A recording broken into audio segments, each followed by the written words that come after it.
With Christine Baranski, one of the things that you and I have bonded on in the past is our mutual love of Stephen Sondheim. And we have not had a chance to talk since Steve died.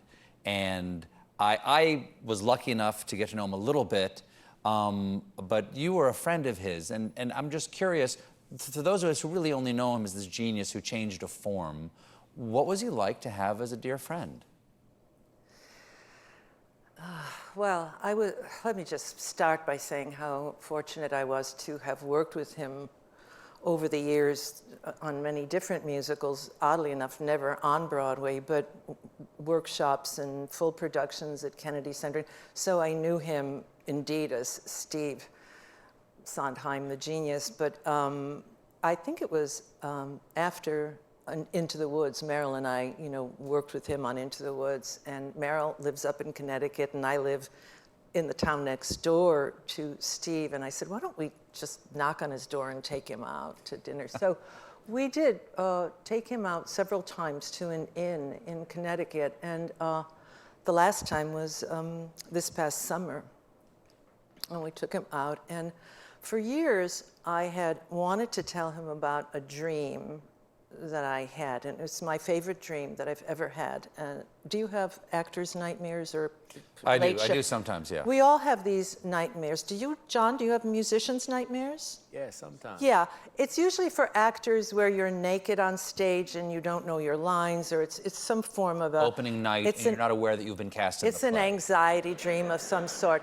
Anyway, I had this dream back in 2006. I was doing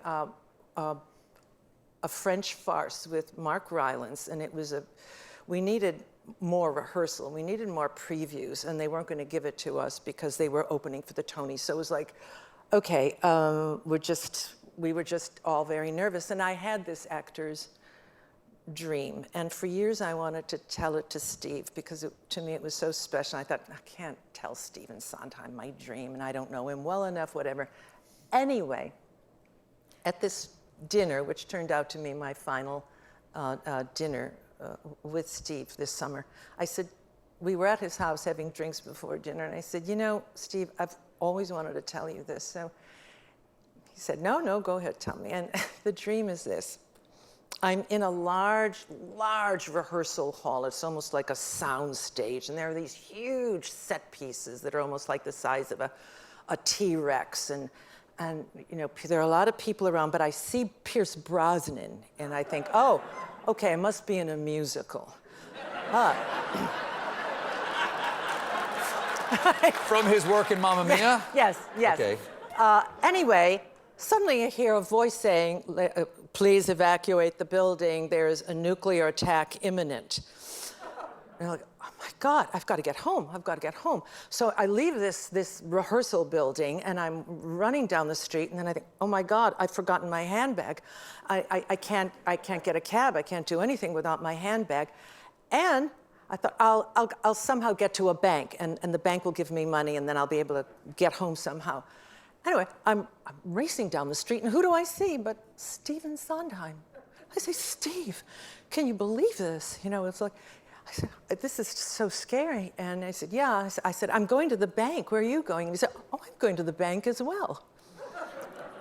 So you're telling this to Stephen Sondheim. I'm telling this to Stephen Sondheim, and there's an imminent nuclear attack. But while we're walking, I have to tell him how much I admire his work and what it's meant to me to have been in so many of his musicals. We're about to be nuked. So we get to the bank. And I get in line.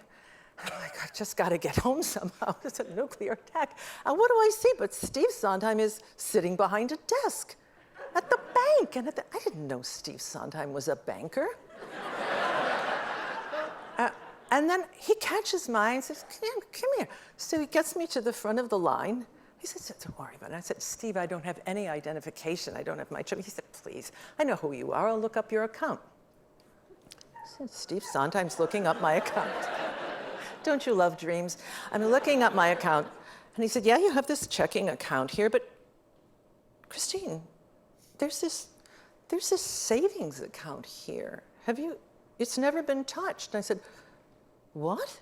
He said, yeah, there's hundreds of thousands of dollars in this account. You didn't know about it? I said, no. Really? And that's when I wake up. You didn't get the number? You didn't get the routing number? So you tell him. I tell him, and he laughed, and he said, that's your creative life. He said, you didn't realize your own potential as a performer and as a singer, right? You had all this money in the bank.